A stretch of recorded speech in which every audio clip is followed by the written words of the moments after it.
Welcome back, mentees, to Reviews in a Flash. I'm your host, the Astonishing Melanie, and we have the new and improved Reviews in a Flash. You can have it spoiler-free or with spoilers for the discerning comic book collector. Thank you to the folks David at Marvel. Thank you, David Gabriel, for sending us Captain Marvel Volume 3. This trade paperback collects the story arc of The Last Avenger, issues 12 through 17, retails for $17.99, and not only is it written by Kelly Thompson, I also want to acknowledge that Lee Garbett was the artist on the first 5 issues. Then we got Francisco Mana as the artist on issue 17, Tamara Bonvillain for colors on 12 through 16, and Carlos Lopez on colors on 17. Looked at my notes. Spot on. This story started off slow for me in terms of I was afraid it was just a gimmick for the excuse for, superheroes to fight each other, which I'm not against. That's cool. I just don't want it to be a gimmick. I don't want it to be one of these guys. And this is where my husband inserts an obscure Xenogears reference of one of the monsters' gimmicks. However, back to the book, there is depth to this I have to fight you to save innocent lives scenario. It's really cool how Thompson has Carol figure out solutions to this seemingly impossible predicament that she's in.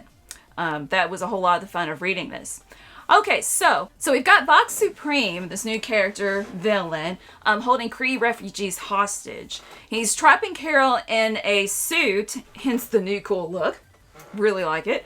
And he kind of has control somewhat of her through that suit and the hostage situation. He is holding them for ransom. Hey, go kill the Avengers, bring their bodies to me, and I won't kill the refugees. And some final non-spoilery thoughts. That's right, I'm making adjectives out of non-adjective words by putting a Y at the end, just like Joss Whedon and Buffy and Firefly. Yay! Non-spoilery terms, let's see. There's, this story contains bits of humor that I really appreciate. It's not over the top. I think it's just the right amount. There's a cute story at the end with a self-contained issue number 17 where the heroes get together for a game night, except they're playing poker and Miss Marvel, that's against her religion, she can't bet. So she suggests, let's go play escape games, breakout games. You get in a room and you have to work together to find a solution to get out. And then except, oh my gosh, it's actually dangerous. Who would have thunk? It's cute. And that's all I've got to say for the non-spoilers, because it's a really straightforward story. Anything else would be spoilers. So, spoiler alert. Hit that timestamp if you'd rather skip to the art at the end.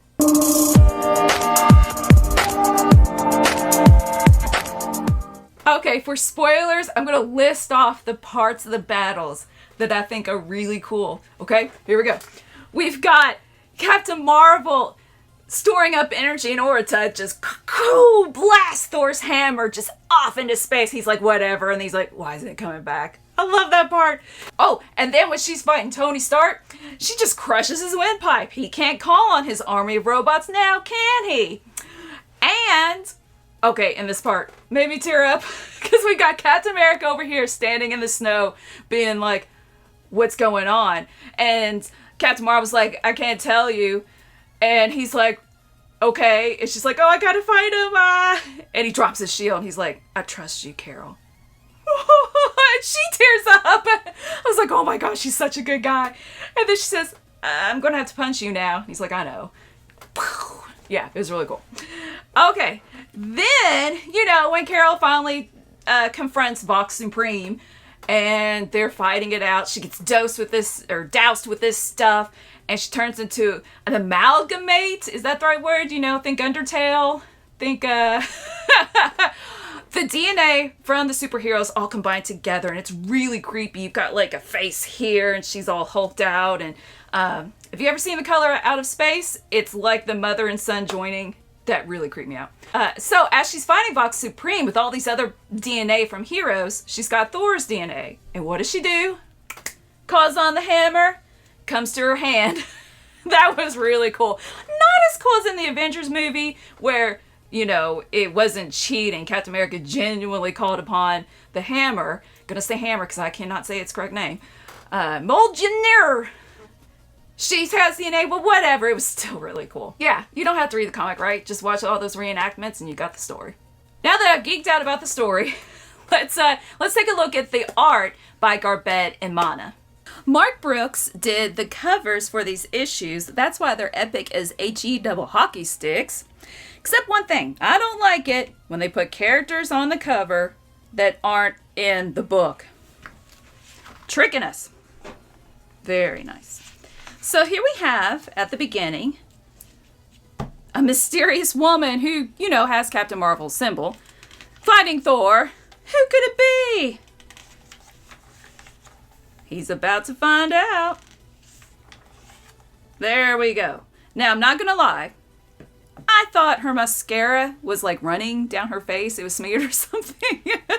And, oh no, that's on purpose. That's her being angsty. It's the costume. Just saying. So, of course, it'd be the Last Avenger, and she's fighting the Avengers. We've got Tony Stark here in a bathrobe. I love this spread. It's so much fun how she is flying through his apartment and literally flying through the walls, flying through the panels with him, and their little snippets of dialogue. Here is issue 17, drawn by Francesco Mana. And I was mistaken. Not all the covers are by Mark Brooks. This one is by Pepe Larraz. Always love it when Wolverine shows up. We've got Hazmat, Spectrum, Spider-Woman, and here's Miss Marvel. And what I enjoy with this story is the paneling, the pacing, I don't know what to call it, of the facial expressions, that they're having this conversation. Everything in the background is the same, and I'm fine with that, literally. It's the exact same picture, so you can focus on their expressions being, I don't know, expressive, perhaps?